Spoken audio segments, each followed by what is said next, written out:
তো বন্ধুরা, আজকে বানাবো আমি কাঁচকলার কোপ্তা। তো আমি মৌসুমি, আপনাদের সবাইকে ওয়েলকাম জানাচ্ছি আমার এই চ্যানেলে। তো আজকে আমি বানাবো কাঁচকলার কোপ্তা। এটা যেরকম হেলদি তেমনি টেস্টি।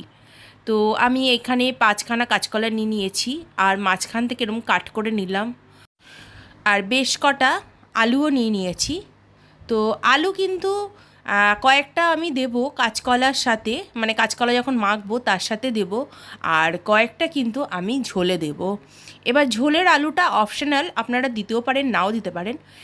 আপনাদের সঙ্গে কথা বলতে বলতে আমি কিন্তু কাঁচকলার আলুটা প্রেসারে দিয়ে ভালো করে সিদ্ধ করে নিয়েছি। এবার কাঁচকলাগুলোকে একটা বোলের মধ্যে নিয়ে নিয়েছি, আর তার সাথে নিলাম, তার সঙ্গে কিন্তু আমি 4টে আলু রেখে দিয়েছি, মানে 8 পিস আলু। এই দুটোকে আমি একটা জায়গায় সাইড করে রেখে দিয়েছি ঠান্ডা হওয়ার জন্য, কারণ ওইটা মাখতে হবে। আর কয়েকটা আলু আমি এইভাবে জাস্ট নুন হলুদ দিয়ে ভালো করে তেলের মধ্যে কিন্তু ফ্রাই করে নেব। আর গ্যাসের ওভেনটা কিন্তু আমি হাইতেই রেখেছি, কারণ যেহেতু আলুটা আমার অলরেডি সিদ্ধ করা রয়েছে, তার জন্য গ্যাসের ফ্লেমটা হাই করেই আমি আলুটাকে ভালো করে একটু তেলের মধ্যে ফ্রাই করে নিচ্ছি। আপনারা কিন্তু চাইলে আলু নাও দিতে পারেন, কিন্তু আমার খুব ভাল লাগে এটার মধ্যে, তার জন্য আমি দিয়েছি। তো এইবারে কাঁচকলার আলুটা দুটোই ঠান্ডা হয়ে গেছে বলে আমি তাড়াতাড়ি করে একটু মেখে নিচ্ছি। জাস্ট ভালো করে এইটাকে মাখতে হবে, ভেতরে যেন কোনো শক্ত অংশ না থাকে, তাহলেই কিন্তু ভালো হবে কাঁচকলার বড়াটা।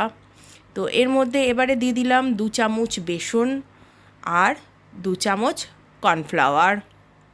আপনারা চাইলে ময়দার গুঁড়ো আর চালের গুঁড়ো ব্যবহার করতে পারেন। আমি কিন্তু কর্নফ্লাওয়ারটা দিয়েছি।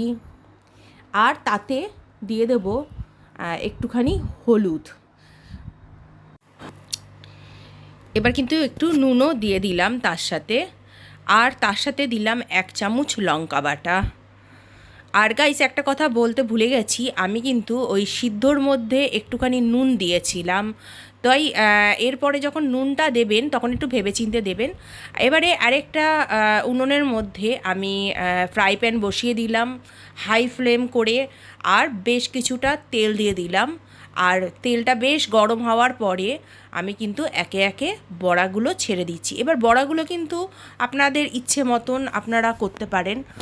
কেউ বড়ও করতে পারেন, কেউ ছোটও করতে পারেন, কেউ গোল করতে পারেন। আমি এরকমভাবেই করছি। তো যেরকম এক সাইডে এই বড়াটা আমি বসিয়ে দিয়েছি, আর আরেক সাইডে আমার এই আলু কিন্তু ভাজা কমপ্লিট।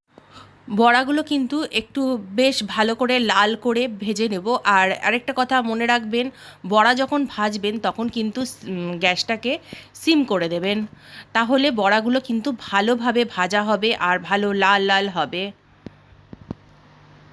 আমার বড়ার এক পিঠটা কিন্তু ভাজা হয়ে গেছে। এবার আরেক পিঠটা উল্টিয়ে দিলাম, যাতে এই সাইডটাও ভালোভাবে লালভাবে যেন ভাজা হয়। তো দেখতেই পাচ্ছ বন্ধুরা, বড়াগুলো কিন্তু খুব সুন্দরভাবে দু সাইডটা লাল করে আমি কড়া করে ভেজে নিয়েছি।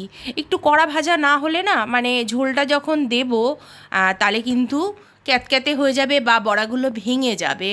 তো আরেকটা কড়াইতে যেটার মধ্যে আলু ভেজেছিলাম সেই তেলের মধ্যেই আমি আর একটু সর্ষের তেল নিয়ে একে একে শুকনো লঙ্কা আর এলাচ, গোলমরিচ সব দিয়ে দিলাম। আর তার সঙ্গে দিলাম জিরে ফোড়ন আর হলুদ, জিরে, ধনে, মানে একে একে আমি সব মশলাগুলো দিয়ে দিচ্ছি। তার সঙ্গে দিলাম কাঁচা লঙ্কা বাটা, আর দিলাম হচ্ছে আদার গুঁড়ো। তো এইগুলোকে এখন একটু ভালো করে আমি কিন্তু নাড়াচাড়া করব। ও তার সঙ্গে একটু দিলাম লঙ্কার গুঁড়ো আর নুন, চিনি, সব কিছু আমার দেওয়া হয়ে গেছে। আর সেই সব কটাকেই কিন্তু ভালো করে এবার তেলের মধ্যে আমি নাড়াচাড়া করে নেব। যতক্ষণ না মশলার থেকে ভালো করে তেল ছাড়ছে আমি ততক্ষণ কিন্তু গাইস এটাকে নাড়বো। আর দেখো অলরেডি কিন্তু মশলা থেকে খুব সুন্দর সাইড থেকে তেলগুলো ছাড়ছে। এবার আমি অল্প একটু জল দিয়ে সেটাকে আবার একটু নাড়ছি। বন্ধুরা, বড়াটাকে কিন্তু আমি একটা লম্বাটে কাচের বোলের মধ্যে রেখেছি, যাতে আমার গ্রেভি দিলে পরে দিতে যেন সুবিধা হয়। এবারে এইটা কিন্তু দেখো, আবার জল দেওয়ার পরে আরও কিন্তু তেল ছেড়েছে, দেখতেই পাচ্ছ। আমি কিন্তু অল্প জল দিয়েছিলাম, আর তাতে কিন্তু বেশ দেখো তেল ছেড়েছে আবার। এইবারে আমি একটু বেশি করে জল দেব, মানে এতটাই জল দেব, বেশ ভালো জল, যাতে বড়াগুলো কিন্তু ভালোভাবে ওইটার মধ্যে ডুবে যায়। আর তার মধ্যে আমি একটু কিন্তু আলুটা দিয়ে দিলাম, তোমরা দেখলেই। এবার আমার ওগুলো প্রায় হয়ে এসছে ঝোলটা। তো এবার বড়াগুলোকে আমি একটুখানি ভালো করে সাজিয়ে নিলাম। এমনভাবে সাজাবে যাতে প্রত্যেকটা বড়ার গায়ে যেন ঝোল লাগে।